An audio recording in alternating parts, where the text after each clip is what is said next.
everyone. As we gather today throughout Turtle Island, we remind you that we are situated on treaty and unceded Indigenous land. This land is steeped in rich Indigenous history and home to many First Nation, Inuit, and Métis people. And as a country, it's our responsibility for the stewardship of the land on which we live and work. I would also like to honor the lands that I am on. I'm joining from John Fraser Secondary School, which is on the treaty lands and territories of the Mississauga of the Credit First Nation, Anishinaabe, and Haudenosaunee people. Now, I will pass things on to Sabrina, your host for today's WF meeting. Thank you so much for the land acknowledgement for today. I am Sabrina Anchknepp from Bearskin Lake, Ontario, in Treaty 9 territory, and I'm joining you live from Toronto. So, inspired by a Cheney story, Gord called to build a better Canada. The Gord Downie and Cheney Wenjack Fund, DWF, aims to build cultural understanding and create a path towards reconciliation between Indigenous and non-Indigenous peoples. DWF's work centers around improving the lives of Indigenous people by building awareness, education, and connections between all people. We are live every day this week at 10 a.m., 12 p.m., and at 2 p.m. for Secret Path Week. October 17th and the 22nd mark the dates that Gord Downie and Cheney Wenjack joined the spirit world. We call on people in the land that we call Canada to use Secret Path Week to answer Gord Downie's call to action to do something. This can be done by creating reconciliations and furthering the conversation about history of residential school. You can find our schedule for all of this week's DWF live sessions on our website. That is downeywenjack.ca/DWF live. And let us know where you're tuning in from. You can ask any questions in the chat because later on in this live stream, excuse me, we will be doing a Q&A with Vern Cheechoo.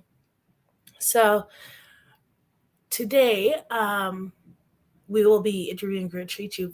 Vern Cheechoo grew up in Moose Factory, Ontario, a small community on an island on the Moose River, about 200 miles away from the nearest town with his parents, 3 brothers, and 5 sisters.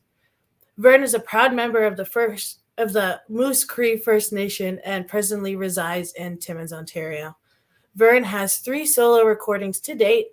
His first release, Lonesome and Hurting, was released in 1993 and was an innovative and contemporary collection of country songs and ballads.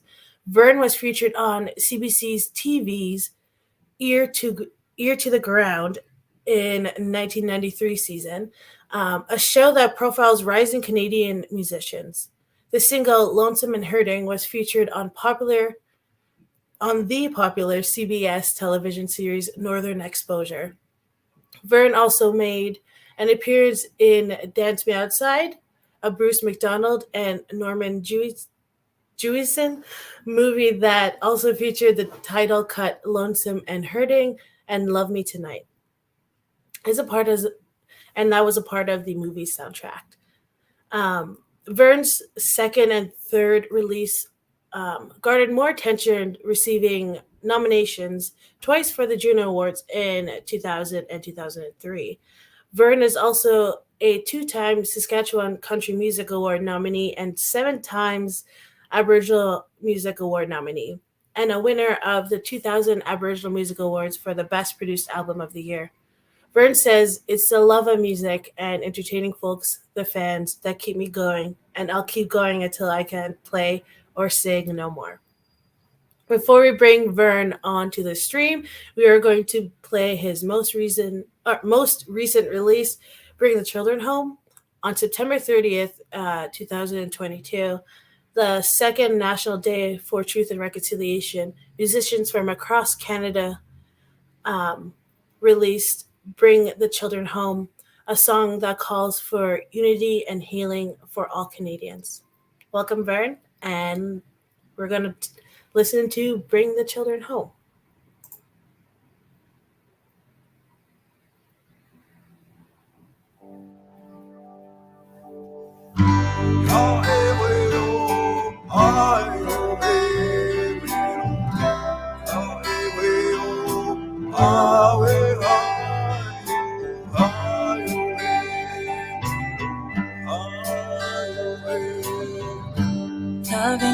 families and their children today held each other closer, began to pray. Little moccasins and shoes covered the streets as the heart of a nation lost its beat.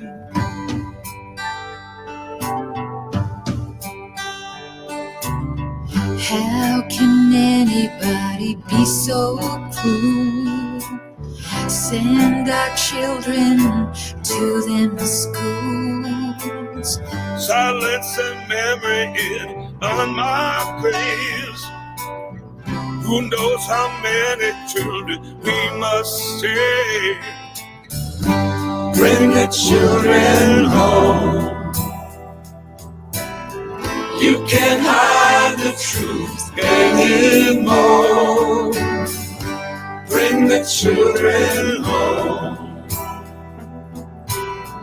Honor their spirits and set them free. Bring the children home. Let them rest in peace. Let them rest in peace on their land.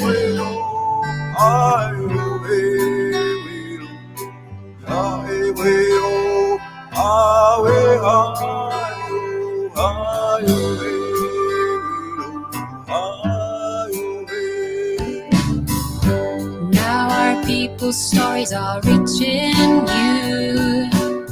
How many will ask, what can I do?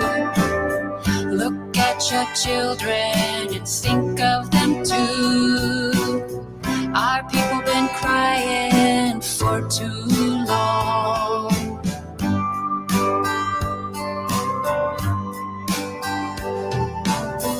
Our family's pain and suffering, it's so wrong. Come on everybody, take our hands. Let's stand united on this land, so this country can hear our demand. Bring the children home. You can't hide the truth anymore. Bring the children home. Honor their spirits and set them free. Bring the children home. Let them rest in peace. Let them rest in peace on their land.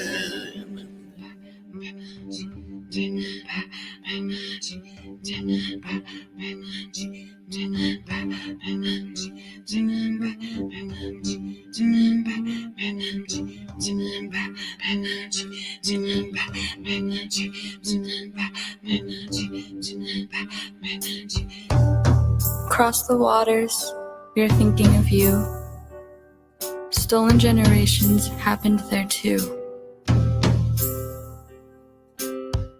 Across the border, we are thinking of you. Stolen generations happened there too. Bring the children home. Oh yeah. You can't hide the truth anymore. No, no. Bring the children home. Oh yeah. Honor the spirits and set them free. Bring the children home. Let them rest in peace. Let them rest in peace on their land. On their land.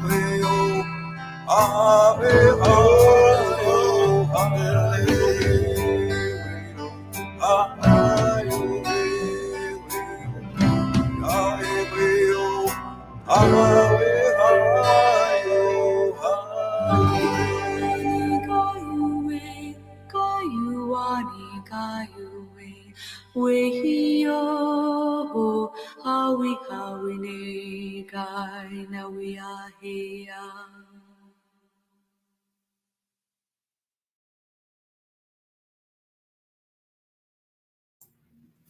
So we are going to bring Vern Cheechoo here onto the live stream. Good morning, Vern. Hey, good morning. How's it going? Good, yourself? Good. Yeah. It's nice to be here and to be invited. I'm happy to say, that I was part of the breakfast television show that happened in Toronto in releasing this song, Bring the Children Home. And along with, some of the youth that are involved in the recording of the song and the singing of the lyrics, that I wanted to make mention to Earl Danlick Jr., who you hear singing with the drum and chanting.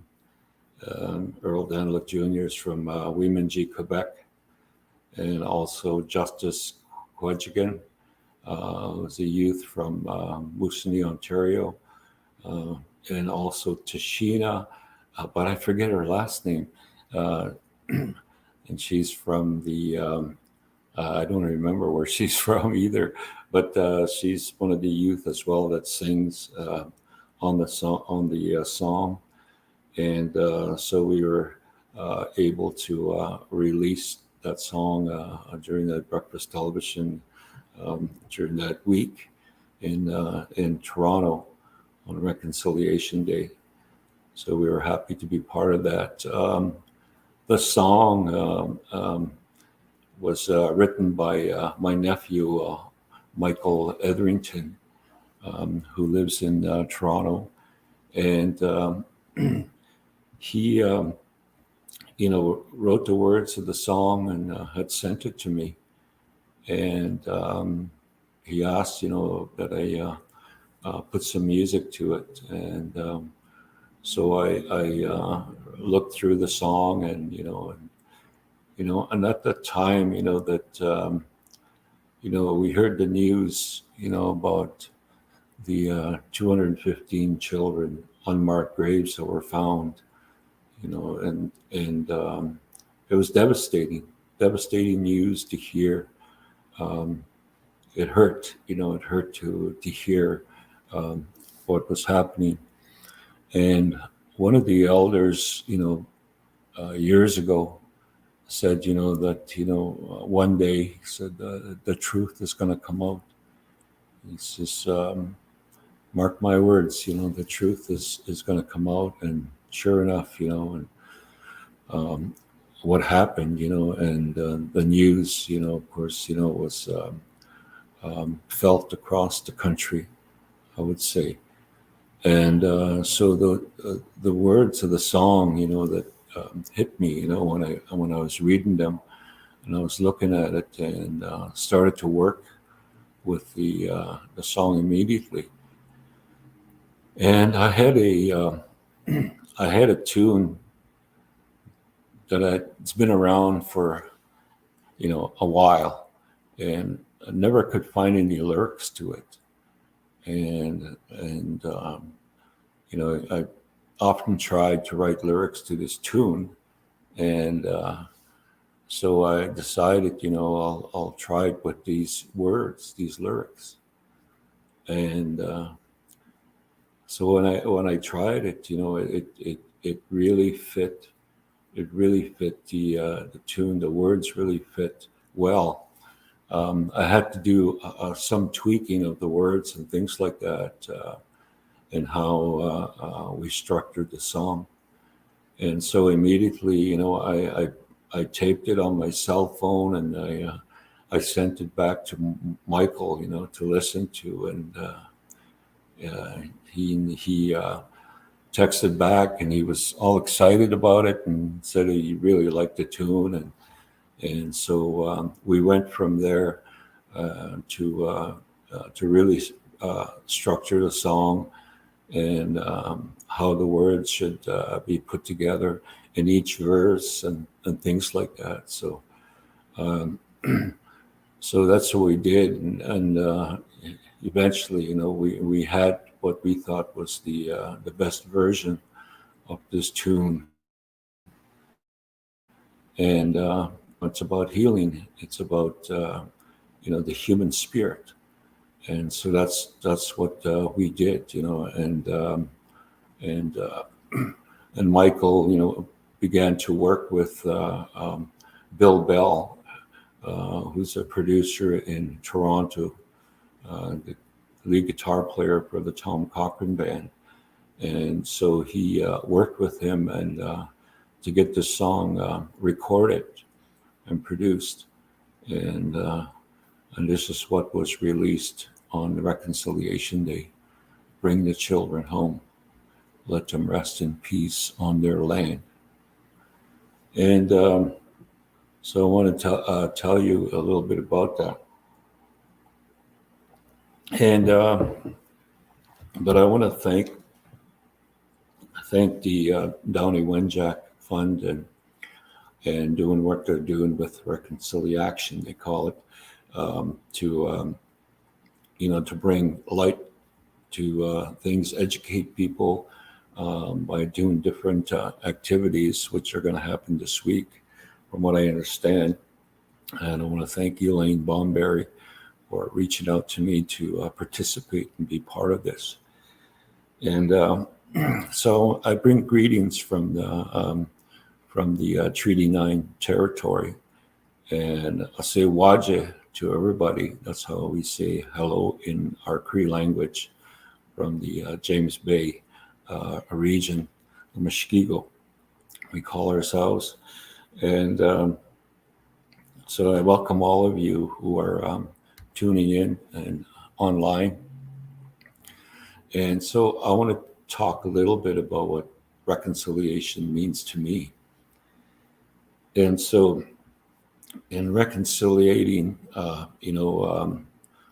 wrong, and making it right is basically, what I think is that reconciliation means. There's a lot of wrong that's been done in the past, to our people across the country, in the North America, in Australia, Indigenous people. There's lots of wrongs that have been done that need to be made right. And reconciliation is a path, the path forward for us to look at one another as human beings and recognize, that we are people with feelings, people with spirit, people with heart. We have a language, we have culture, we have traditions, all those things. And we stand before you, as a human being, and living life the way, was meant to be given by the Creator.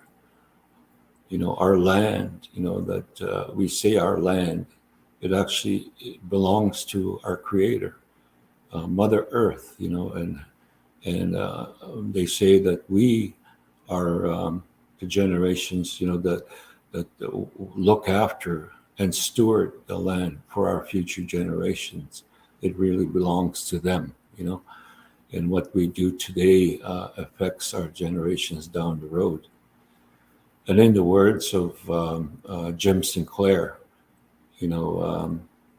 there's been 7 generations of people, our people, that went through the residential schools, and it's going to take another 7 generations, most likely, to reconcile, to be able to get through this part, and this part in our history, in the history of all peoples.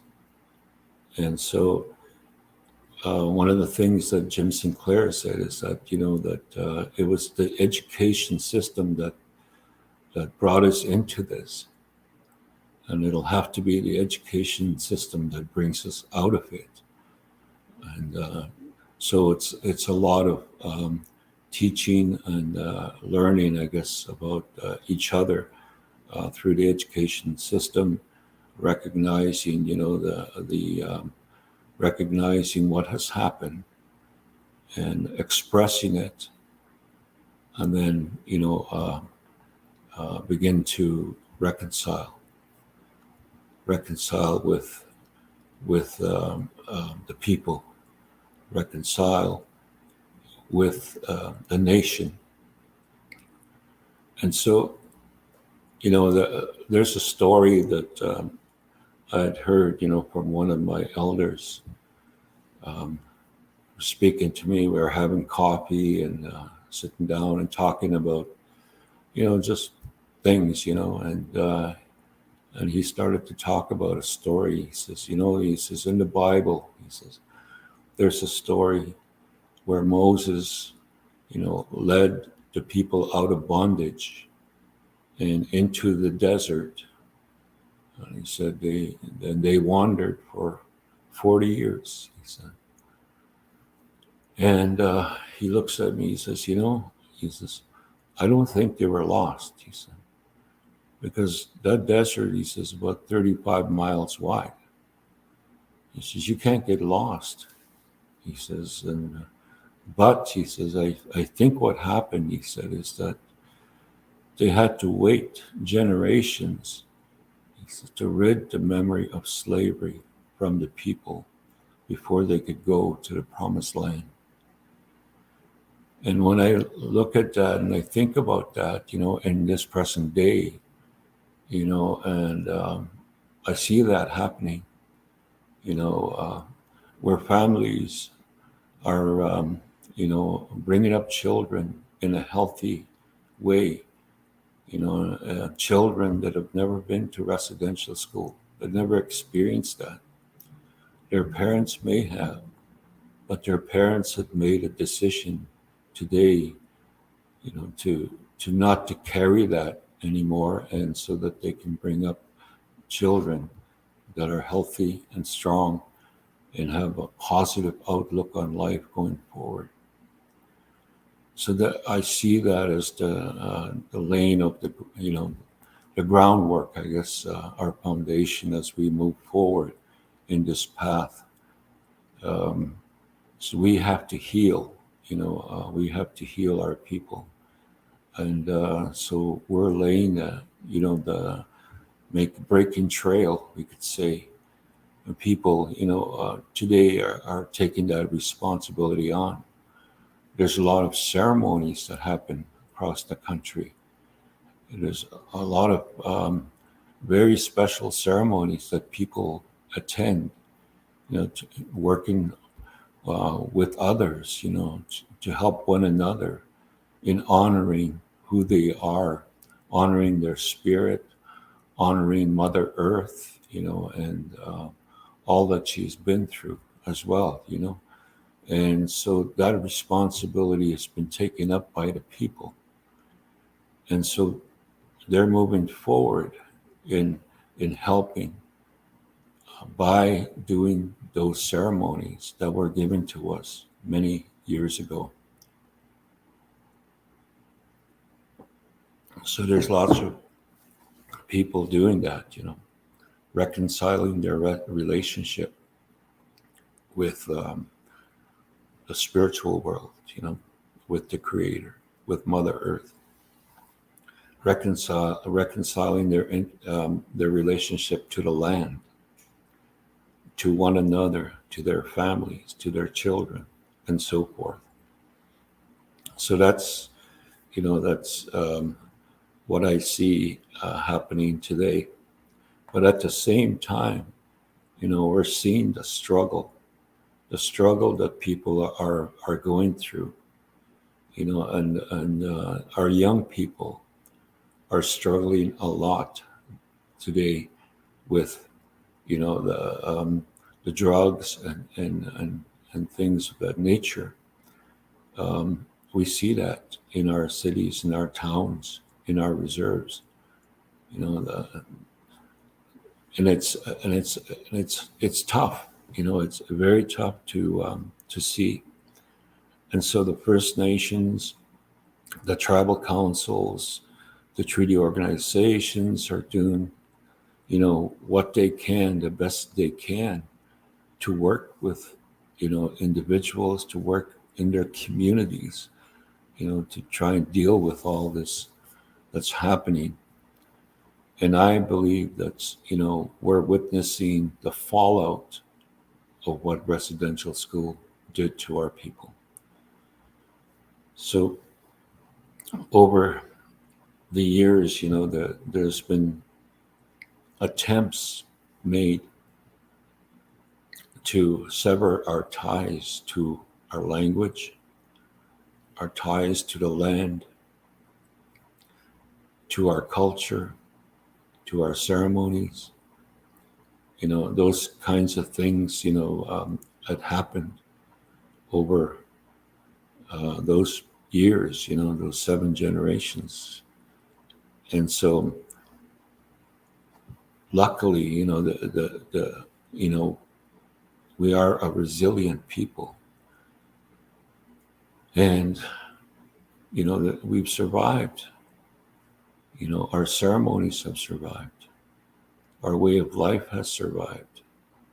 And so that's what we're working on. We continue to work on today.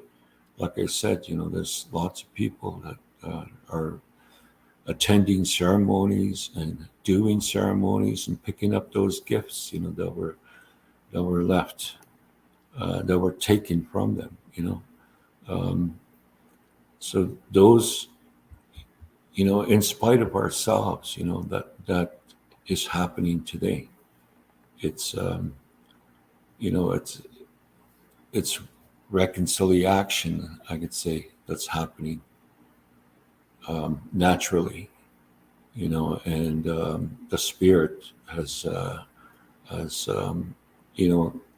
the spirit's always been there, like they said, and so it's picked up, where we left off, and not, by choice. It was something that happened to us. But now, we're reconciling, like I said, with that. We're picking up those things. People are, like I said, doing ceremonies, honoring the land, honoring the water, honoring the birds, all living things, and honoring their spirit to continue. So the struggle that we see, and elders have told us, we're going to lose many people along the way to the path to healing. We're going to lose many people, and it's sad to hear that, and it hurts, because parents, struggle with children, losing children, and young people taking their own life, and so that's a struggle, and it hurts, to see. So we're doing the best that we can to move, to move forward, as we move along, and the work that I do as the Director of Lands and Resources for the Mushkegowuk Council, in trying to protect our region, our lands from, destruction, from resource development that may impact our region, and so we're working to reconcile our relationship with our lands, and speak for the environment, because the environment cannot speak for itself. The environment is showing us that there's change that's happening. It's showing us that, giving us messages, and so we have to be the voice to express that, to let people know, that, hey, there's a very important region of the earth here that we need to protect, we need to conserve because of what it does for the whole world. It's the largest wetlands complex in North America, said to be the second largest carbon sink in the world, sequestering large amounts of carbon, not only for us, but everybody in this world. And so it's important, that we do this. It's important that we protect these lands as we go forward. So reconciliation, is something that's you can put in just about in anything that you do, and how do you reconcile yourself with what you're faced with, and so the elders have told us, we still have to be those warriors of today to stand between, what like development or, things that threaten our way of life, that threaten the environment, the animals and things like that, and our people. So, we have to stand together to do those kinds of things. So it's a journey. It's a journey of healing and, looking at ourselves as human beings. We are together walking on this earth, that was provided by our Creator and Mother Earth. We have to take care of her. And in that, we take care of ourselves. And that'll be all that I'll say for now. And I'll ask the host to come back on there. Sabrina, are you there? Yes, I'm here. All right. That was awesome. And I also really love the song. The song was very beautiful. Thank you. I did not know that you and Michael worked on it together. Yes. Yeah. All right. So we're going straight into our Q&A. Right before we go straight into our Q&A, we're actually want to remind you to post your questions for Vern in the chat. We are live on Facebook and on YouTube, so we will see any questions that go through there. At our first question, we're actually going to go to Nation View Public School. It's a grade 5 and 6 class. So Nation View, are you there?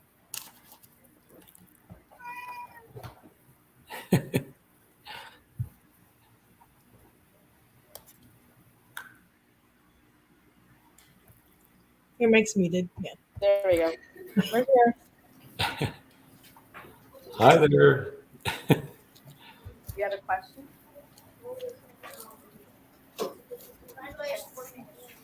Question? Oh, I guess we're not prepared for the question yet. Okay. Nice to see you. Oh. Okay. Oh, Lucy's got one here. Okay, quickly. Hi, I'm just wondering if you know anybody that's Indigenous and that went to a residential school. Yes. My older brothers went to residential school. And I went to I went home one time to visit, my mom, because I lived away from my community because of work and things like that. And went back home. This is after my dad had passed away. And so I went to visit, and I saw a picture on a wall of my dad. I didn't know it was him, but I said, who's this? And my mom said, that's your dad when he was 14 years old. And he was dressed up in a suit, and I said, oh, where was this picture taken? She said, that's when he was in residential school. And my dad lived until he was 78, but he never mentioned that he had been in residential school. I never knew. But my dad, yeah, and many of my people from back home, went to residential school lots of relatives and friends that I knew went to residential school. Yeah. Thanks for that question. Thank you. Yeah. You're welcome. I'm pretty sure it's every Indigenous person is either a first, second, or third generation survivor of residential school. So Mm-hmm. every Indigenous person you know has a family member that Yes. has been to residential school.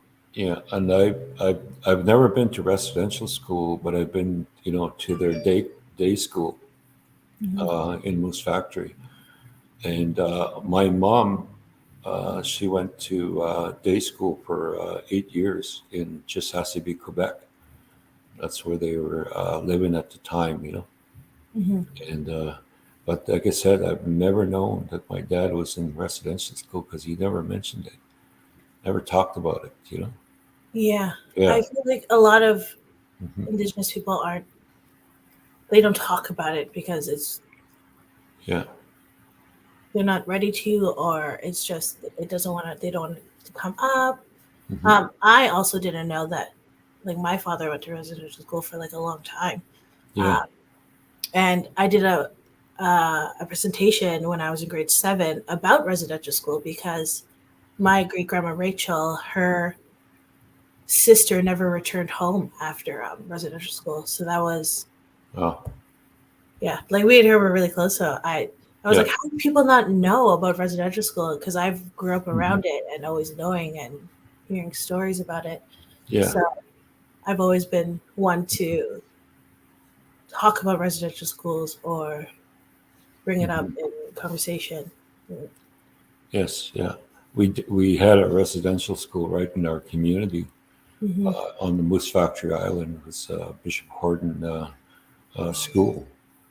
A lot of the kids came from the coastal communities to be in residential school in Moose Factory.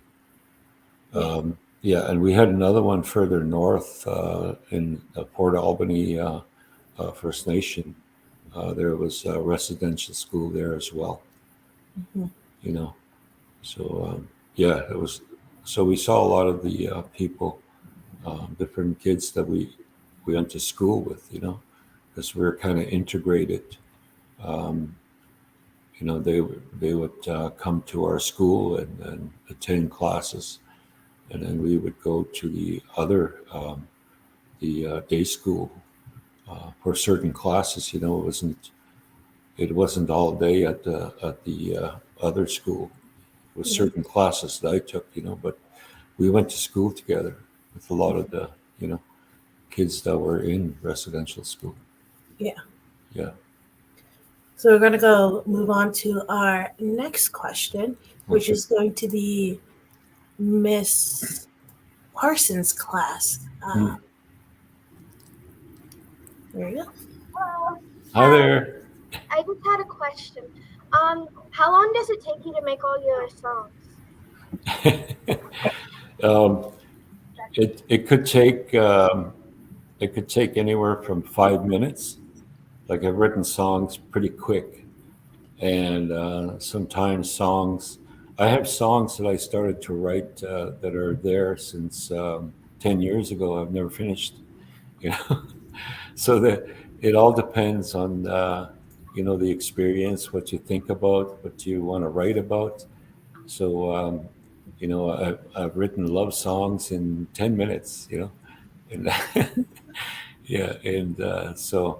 it could vary, and songs, they come from like when I did some writing for my new album that's going to be coming out in January. I'd hear tunes, when I'm either walking or driving. All of a sudden I hear this tune going through my mind, so what I do is I grab my phone and I record it. I record the sound. Then when I get home, I sit down and listen to it, and I start playing it on the guitar, and then I start writing with that tune, writing lyrics. So a lot of my songs that I wrote for this new album came from dreams. I dreamt of, I dreamt of them, and then I put it in a song. Interpret my dream in a song, and yeah, that's how I wrote my new album. Okay, thank you. Yeah, you're welcome.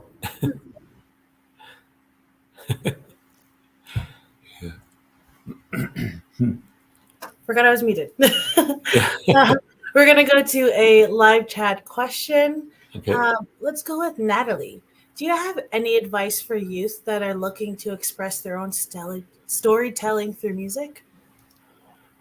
Storytelling through music, yes. You could do like I do, I guess. And whatever you're thinking, you might want to write a poem. You might, express your thoughts, put them down on paper, and then work with that, work with those thoughts, and pick up. If you play an instrument, you pick up your instrument and start working with those words, just like what we did with Bring the Children Home. I got the lyrics sent to me, and I had a tune that I had kept for it was a while, like a year maybe, where I never had any lyrics for it. And then so I started to work with the lyrics and the tune that I had to put that song together. So when you express yourself through storytelling, that's basically what I do, and with my songs is tell stories, talk about the dreams, that I've had, and things like that. So, when you have those thoughts, of things that you want to express, write them down, record them, so you don't forget them. A lot of times, all of a sudden you'll hear, a line will come to you, and so right away, I grab my phone and I'll say the line, or I'll sing it, into my phone, and then so I'd have it as a reference, so I don't lose it, because I've done that, where I hadn't recorded it or hadn't written it down or anything, and when I tried to go back to it, I couldn't remember, what the thought was and what that message was. So, yeah. So I'm actually going to go off of what you're saying. Do you keep like a dream journal? Because you say a lot of songs come from your dreams. Do you keep something where you write it down right away so you remember remember your dream, or do you just keep it? Yeah, it's just the song, the lyrics are actually my journal. Yeah. Okay. So, So writing the song from a dream, that I remember, vividly, remember what the dream was about, and so I'll tell you one of the songs that I wrote that's on the album. Was I was traveling from Chisasibi, Quebec, and did a gig there, and I heard a story about issues that were happening back home, and it had to do with drugs, and the young people, and so I felt so bad, and I felt hurt, thinking about what they must be going through, what their struggle must be, and things like that. And I flew to Montreal and stayed overnight in Montreal before I went back to Moose Factory. And I had a dream that night, and and in my dream, I saw a tornado. A tornado was coming down in Moose Factory, and my family and I were along the bank, the river bank, and we hid right against the bank, and because I seen the dark cloud coming down, and then we all just hid underneath the bank, the overhang. And when the tornado hit, you could hear people screaming, and you knew something awful was happening. So when I woke up, from that dream, I had tears, thinking about what was going on and what was happening, and obviously what I was thinking about, was, had something to do with me having that dream, right? And so I sat down at 3 a.m. after I woke up, and I started to write the song. Mm-hmm. Yeah, and the song, of course, it's called "It Makes Me Cry to See My People Hurt." It makes me sad to see them cry. Is what I began to write, and that's so that's how I work with songs and that. Yeah. Mm-hmm. I definitely am for sure going to listen to your album, and Mm-hmm. I have a feeling it's going to be tugging a lot of heartstrings. Yeah. Yeah. So we're going to have one last question. Okay. We're going to go to Mr. Tony's class. Okay.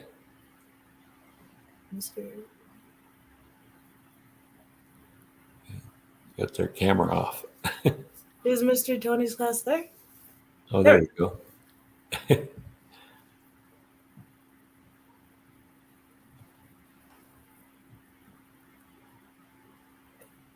There we go.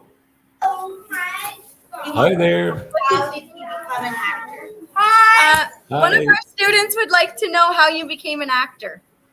Actor? I been acting all my life. No, I'm actually not an actor. I've been in films, but mostly because of my music. And so I was fortunate to have one of my albums put in a movie, Dance Me Outside, and I was asked to appear in the film as well, and basically playing as the bar band in one of the scenes, and so and they showcased my music on the album, and so my music has been in other TV shows and things like that. So yeah, so I've never been in an actual movie except for that Dance Me Outside, and never acted in any other movies. That's wonderful to have your music, though. That's wonderful. Thank you. Thank you very much. Yeah, thank you. Yeah. That's great. Well, we're going to wrap it up here. Thank you, Vern, for all your storytelling, your just presence here. Thank you. Was very much appreciated. And thank you to all the classrooms that tuned in. Loved your questions. We didn't have a lot of time today, but we couldn't get to everyone. But thank you for your questions. Very much appreciated. And thank you to our youth ambassador for opening us up today for this interview. Yeah. So you can find our schedule for our DWF live sessions on downingwenjack.ca/DWF live. We are live every day this week at 10 a.m., 12 p.m., and at 2 p.m. Eastern Time. You could tune in today at 12 p.m. with Fawn Wood. I am very excited about that one as well. I've been a big fan of her music for a while. We are also going to drop a link in the chat. So it is just a quick survey. You can tell us your thoughts about today's program. And yeah. So it was a pleasure having you on. Thank you, Sabrina. Yeah, it was great to meet you, and thank you to the people that that signed in and live streamed. And thank you to the Downey Wenjack Fund, and Reconciliation. Oh yeah, All right. and quick question, Vern. Okay. Drop where you have your music, where people can find your music. We are going to eventually have the music available through. We're going to create a website, and that's all going to happen in January. So once we bring that forward, when the new album comes out. Yes. Awesome. Thank you, Vern. All right. Thank you. Take care.